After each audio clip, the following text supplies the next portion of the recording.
and welcome to Law and Order SVU here on FANVERSATION. I am Yael Tygiel. That's Taylor Gates. This is Law and Order SVU, talking season 26, episode 16. Let me bring pardon. Okay. Before we jump into our thoughts on this episode, let us remind you some things. I'm getting comfortable. Okay. If you need help, need to talk to somebody, please reach out to RAINN. Their number is 1-800-656-4673. 1-800-656-4673. Taylor, what does that spell? It spells hope. It does spell hope. That is our serious bit of the episode, and now the shenanigans. If you've never enjoyed this show before, you're missing out, but sometimes the show deals with serious issues. And when that happens, we still make inappropriate jokes. So consider this your content warning for the SVU podcast, because I'm going to offend somebody religious. I guarantee it. Let me read the quick cap for, again, season 26, episode 16. Let me bring pardon. The doctor of a comatose woman calls SVU when he discovers his patient is pregnant. First of all, I don't think that's what happened, but okay. Yeah. Benson must convince the family to reject magical thinking and look at the facts. Can I say how much I appreciate whoever wrote that? I mean, yeah, but it still feels not that representative of the episode to me. Totally, but also offensive, and I love it. Oh my God, Laura pissed me off bad. So tell me, Taylor, generally, what did you think of this episode? I hated it until the pastor came in, and then I was like, I love it. This is crazy. Laura pissed me off so bad. I was like, this is the most annoying character I've ever seen. Mm-hmm. She's not thinking any rationality at all. And even you can argue that she's like blinded by her love of her daughter. No, she's not. It's all about this grandkid. Whatever. She made me so irritated. I love to see Olivia being a little manipulative again. I love it when she gets a little schemy. And I love the pastor because absolutely unhinged behavior. But I also don't care about Olivia's personal struggles in this episode. We've seen it 8 billion times and it's boring. I'm bored and it was so unnecessary. I hated it. And it didn't even we had nothing to say about it. We were just like, there's a parallel. Okay, great. That's all we're doing is pointing that out. So mixed, but I think the absolute absurdity made up for some of the faults. Okay. Here are my thoughts. When the episode first started, I was like, hey, if you go back to 2002, season 4, episode 8, Waste, we have a similar case. In fact, I'm going to read the quick cap that is available for that one. The SVU team has put on a case of a woman who's been in a coma for 14 months and found out to be 7 weeks pregnant. There are many suspects. It leads us to the doctor. They discover that he is impregnating comatose patients with a rich donor's sperm to get embryonic stem cells that are biologically compatible. So that was an interesting case about stem cells and the use of essentially incubating in a body that is not being used at the time. That's an interesting case and very, very fascinating. And that's a Rainn Wilson episode for those who want to go check it out. Season 4, episode 8, Waste. This episode, I was like, if we are doing the same thing, if we are having another situation where they're using a comatose body because it's like available to incubate babies, we've already seen it. If we're doing a case where somebody is raping comatose girls because that's what they're into, a little bit more interesting, but not much. That wasn't the case at all. It had nothing to do with anything. It literally was this comatose girl. It's not the guy who tried to kill her. It was some random who was like, yeah, God told me to do this. What? Yeah, I kind of didn't really need to see Chris and Ellie again, though, if I'm being so honest with you. I was like, of all the things we could have followed up with, like, this is not the one I would have picked personally. So that was a little like, I don't even remember. That one was so forgettable to me. I like literally did not even remember. I remember the hand squeeze, but like the details of that was not something that was like super fresh in my mind, even though it just happened, because I just didn't particularly think that was a strong episode. So I was like, okay, I guess we're like doing a continuation of this. So I kind of didn't need that, but I guess we have been harping on the fact that we want to see more continuity, so it's fine. I just really think that if, of all of them, why this one? I will say I disagree with you on that point because one, yes, we do want continuity. There's 26 seasons to pull from. You might as well. Like I do appreciate that they pulled from a previous episode. I also found it interesting the like options of who the father of the child was. Either it was the guy who put her in the coma and tried to kill her, or somebody raped her. And I think that in and of itself was interesting. But everything else was not. I think the idea of like, neither situation is good is an interesting Yeah, place to I don't explore. disagree with you. I just think I didn't care about these characters the first time, so I'm like, Sure. oh, now we bring them back and I have to see more of them that I don't care about. It's giving, what was the girl that was Maddie all over? I was like, I didn't ask. Like, I'm not riveted by these particular people. I agree with you, the situation is compelling, but the characters, I'm like, I don't really care. Like, I don't know. I don't know. I'm with you. Daryl in the chat, hey everybody who's live with us, says this episode really put me off. I knew it would be bad when he found out who it was, who did it, but it only got worse. And then Alexa said the case was predictable, but liked that we finally got a little more personal stuff from Olivia. Here's the thing. This, friends, season 26, did you know? This was shocking to me. Did you know that Olivia is the product of her rape? 26 seasons. This never came up before. It comes up every season for like no reason. It's also come up a couple episodes ago.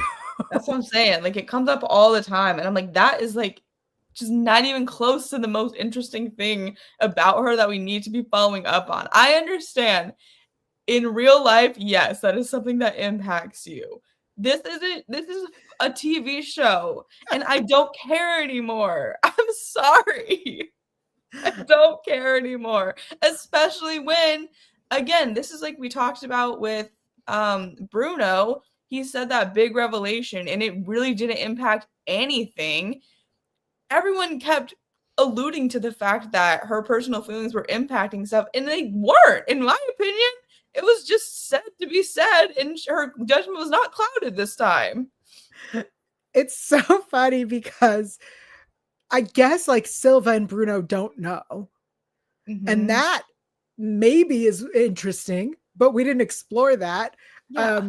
Curry knowing doesn't change or affect anything. And kind of, this is going to sound, I don't know, like Finn kind of was like, I know that this one probably impacts you a lot. Like, did she say that? Did she behave in a way that makes you think that? You're putting that on her. And it literally reminds me of season 1. Season 1, I want to say was episode 2 or 3, like early on. Or maybe it was even the first episode where we like see her struggling with a case and Stabler is like, I know that this is affecting you real harshly. And I'm like, we're season 26, guys. She's the captain. And it's like, okay, if you want to play that storyline again, sure, but show us how it's affecting her because I'm not seeing it. I ain't seeing it. I'm just like, oh, it's a chance for parallel. Okay. The only time that it made sense to connect was at the end when she's talking to Ellie in the coma, and we didn't actually need to have heard it any other part of the episode to understand that conversation. Yeah.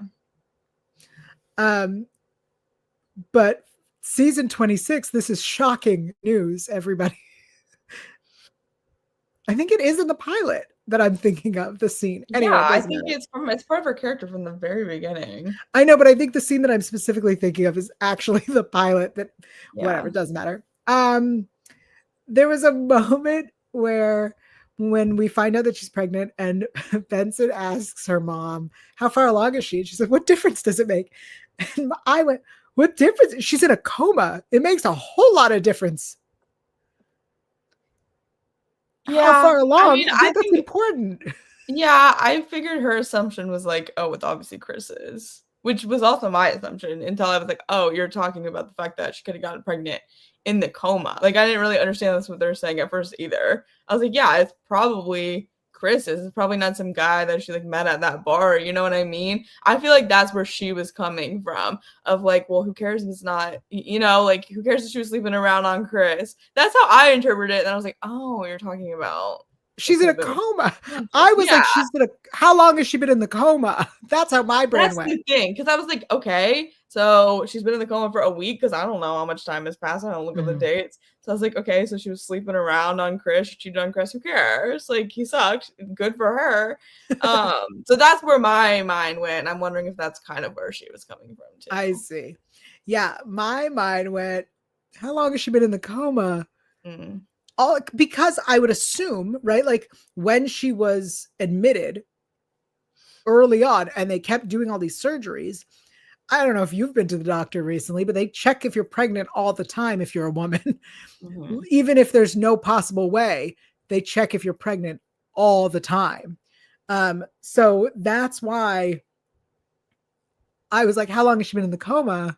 Because you wouldn't have been able to do some of the surgeries. You had to been more considerate of like, you know, whatever you're giving her if she's pregnant. But also would have been even more interesting if Chris wasn't in prison and she was pregnant and it was Chris's, but it happened after she was in the coma, right? Like that's an interesting case. Yeah. Okay, let's talk about the grandmothers because I know you loved them.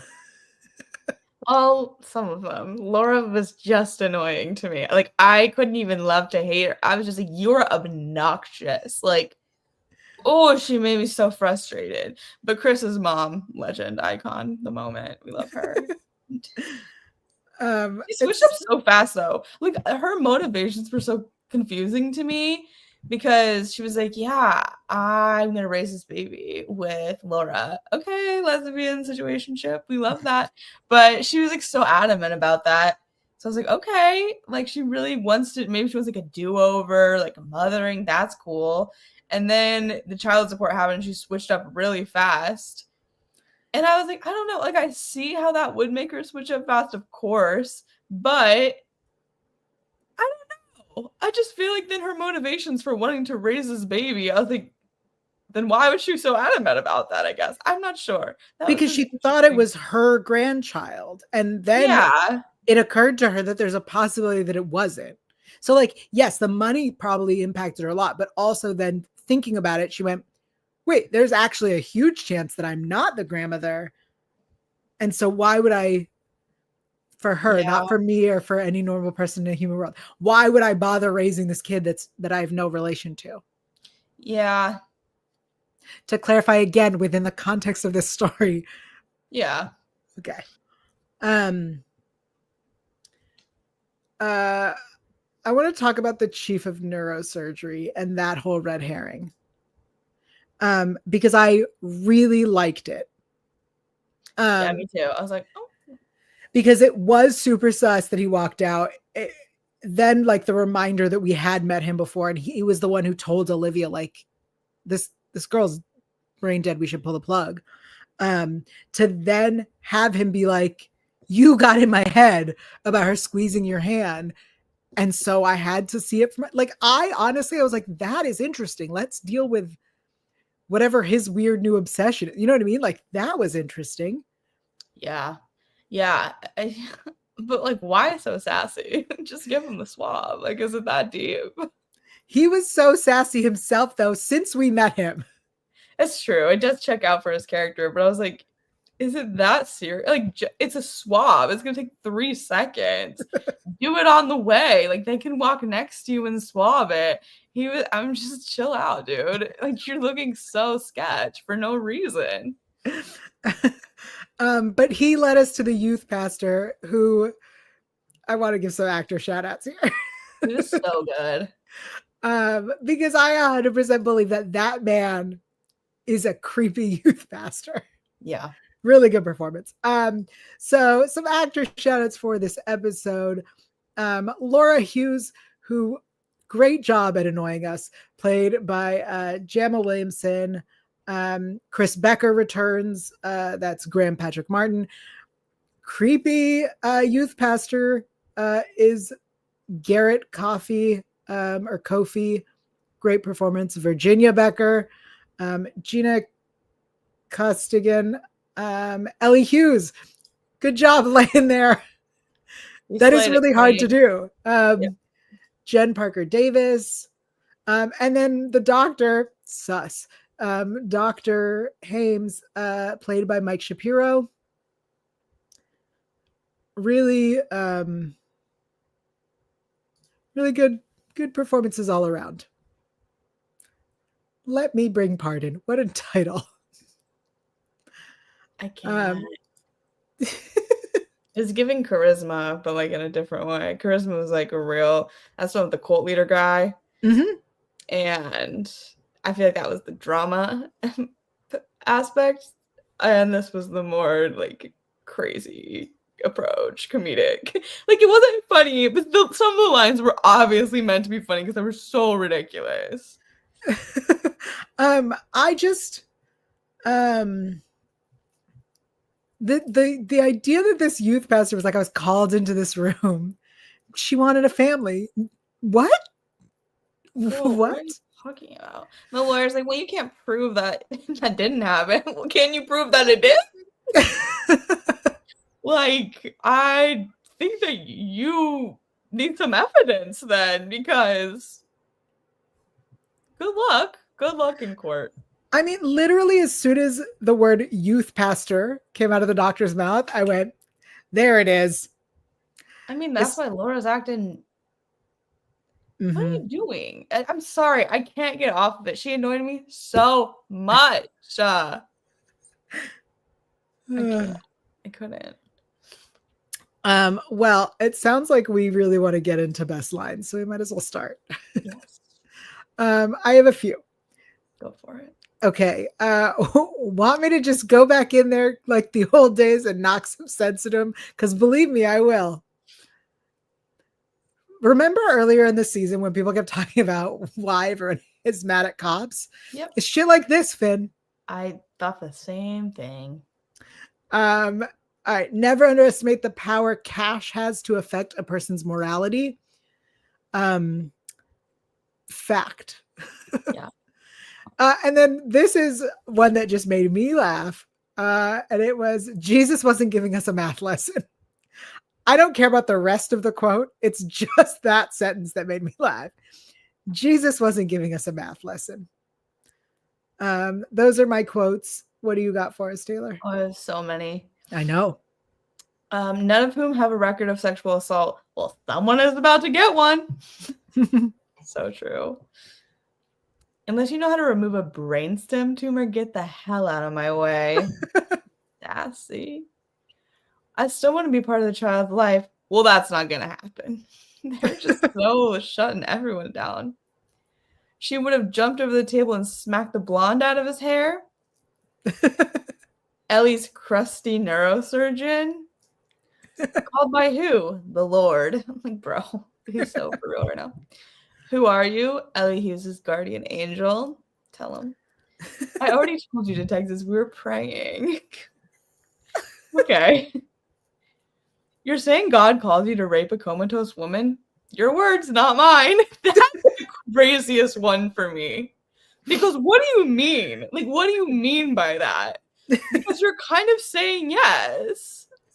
That's nuts. What would you say if I told you this was all his will? I would tell you that you are deeply confused about what God is. And then Olivia just taking us to church, pun intended, with a speech at the end. Because this is why I like this episode, because I don't really think it does villainize like the church or religion. I think it villainizes a very certain type of person who uses that to prey on people and be predators. I don't think that this is like saying religion is bad. I think it's saying that weaponizing it is bad. And I know that you agree with that. I just totally think that agree. there's a read of like, oh, well, it's villainizing the church. It's not. It's villainizing people who use that and invoke God's name to do bad shit like this. And so I liked Olivia's line, I do believe in God, and I hope that you do half as much as you pretend to, because then you know there's a place for people like you that's way worse than any prison we can put you in. I was like, whoa, drop the mic. So yeah, she got sassy this episode again. And like I said, she got a little manipulative. She was like, well, maybe the baby's not yours and child support, blah, blah, blah. And I don't think we get that from her a lot anymore. And so I was really glad we got some edgy Olivia back in that form. I agree. Also, yes, totally agree with what you're saying. It's just obvious in a show when you bring a religious character in, that's where we're headed. Yeah, I would actually think that I was surprised that Carisi was not a bigger part of this, because he's a Catholic guy. But he's too busy prepping for his trial. But that's stupid. Then you wait until he's not too busy to do this plot. It makes sense. And we get a perspective that would be interesting to challenge, you know? Well, I have some show news, unless you have anything else to talk about this episode. I don't think so. Okay, because we still have what we learned in Shower Thoughts, but I have show news for everybody. So next week there is no episode, or this week there is no episode. And we will do the episode we missed on Sunday. I think so. I think we can do that. Yep, that sounds right. So we know we missed an episode. We'll catch up this week, and then we'll be back to new episodes when they air. On April 17th, there is a Law and Order Mothership and SVU crossover happening. Thus, I will have to sit through Mothership. So there will be a crossover on April 17th. After the crossover, Organized Crime, Stabler's show, is airing the season premiere on NBC before going to Peacock for the rest of the season. From what I understand, the entire series of Organized Crime will be available that day. I think it is doing a binge release. I think. Yeah, I believe that is what I saw. Mm-hmm. So there's a crossover on the 17th, just so everybody knows, and then Organized Crime is returning also on the 17th. We will not be keeping up with that, especially not on Peacock. Yes. So Daryl in the chat says, oh, are they dumping the whole season? That's definitely the last season. I mean, I will say, devil's advocate, I think that they're trying to see if it works better on Peacock, because I think it actually would, because you don't have the censorship that you have. You don't have to play by as many rules on streaming as you do on a network. So they can get a little more gory. They can cuss a little more. And that's a show that is not the storyline continues throughout the whole season. It's serialized. So it kind of makes sense too. Yeah. What did you say? Serialized versus procedural or something? Yeah. So I think it does. I think it makes more sense to put it on Peacock anyway. So maybe it will do well and it will thrive there. Honestly, if they add swearing, maybe it'll get better. Maybe we'll get some nudity. Well, that's what I'm saying. On Peacock, you don't have to play by the rules. So NBC, you have to play by many rules. So. Oh, yeah. Yeah. That is true. That's even network television, baby. USA, which is cable, which is owned by NBC, or was, I don't know if it still is. Cable network has its own set of rules, censors some random SVU stuff sometimes when I'm watching marathons. Very confusing, since it aired on NBC and they were like, Yeah. we're going to cancel it or censor it. Weird. Anyway, so that's the show news. And now it's time for shower thoughts. For our friends who are listening in the shower, I hope you're having a wonderful day or evening or morning, whatever time you are showering is a good time to shower. Taylor, do you have any shower thoughts you want to share? Not particularly. Sorry. That's I'm okay. like trying to think, does anything relate? Can I draw any connections? It doesn't have to. I don't know if you know this, but our shower thoughts segment. I know, but I like to keep it on theme. I like to make it be random as fuck. That's why we're co-hosts. We do different things to the table. Well, I hope that you have encountered some fire ass booty bridesmaid. What's the quote? it is thick ass fire booty bridesmaids. And you hold on to that thought. Yeah. Hold on to that thought, everybody. I'm clinging. We will come back to that thought in a bit. But those have been your shower thoughts, I guess, today. That's all that we needed to say. Short That's all today. that needs to be said, really. It's time for What Did We Learn? And I'm going to tell you, I was not prepared today. Oh, I know what I learned. Hit me. Laura's lawyer serving face card crazy. That Bob, that fuck ass Bob, give me more of her. I don't know who she was, but I was into her. Oh, let me pull up. I want to see more of Laura's lawyer, but not more of Laura. 1 second. Pulling it up. Oh my goodness. Come on, scroll. I learned that I accidentally closed the page too early. And we needed it. I can say something else. I was very confused actually when they kept calling it the Heroes Walk, because I figured that was like a, you know how you actually have walks outside for like different diseases, like raising money. So I was like, what? Like I got that confused with that, but I guess that just means you go in the chapel when they pass away.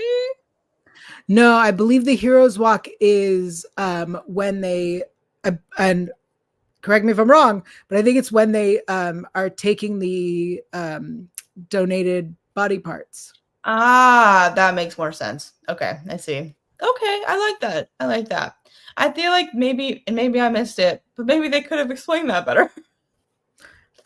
Also, if I'm wrong, please let us know. No, that would make a lot of sense. Maybe I missed that line. Maybe they did explain it to me and I just didn't catch it, but okay, I see. I learned that, I guess, then. All right. Hold on. Share screen tab window. Is this who you were referring to? Oh, I don't see it. Well, I don't see it at all. Well, no. 1 second. Oh. Yeah, slay, Joanna. Joanna Carpenter. Joanna Carpenter, come back. Be more people's lawyers because you served. Face card is crazy. All right. I learned that I will do anything to support Taylor being like, this person's hot. Yeah, sorry, I'm bringing attention to the baddies of SVU. That's my job. Maybe that's just my shower thought segment, as I just say baddie of the week.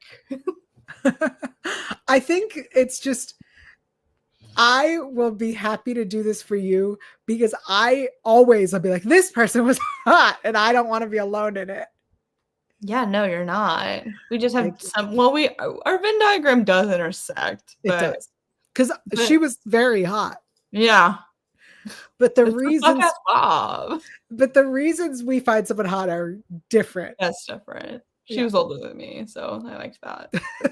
And she was powerful. And she was brunette, so that's why you liked her. Look at that. Telling everyone the secrets. All right. It's time for some announcements. As I said, next week we will be doing the episode that we missed. The week after is Carisi's, the trial of what happened to Carisi. So that's that. The announcement that you may want to know about is you can purchase I am a thick ass fire booty bridesmaid swag. There are tank tops, or I don't think there are tank tops. There are t-shirts and hoodies, a mug, notebook. There's all sorts of swag available now at our Redbubble store. The link is in the description on everywhere you are listening or watching this. If for whatever reason it's not clickable, just go to the YouTube. But I'm really proud of the design. That's great. You saw only a draft. I don't think you saw the final one. Wow. Well, I changed the font. Amazing. So so yeah, join our thick ass fire booty bridesmaid squad. Hell yeah. So silly. You could also get other swag, about slamming pair of jeans and things like that. Yes, indeed. That's all that. Okay. It's a short episode because this episode wasn't full of twists or anything.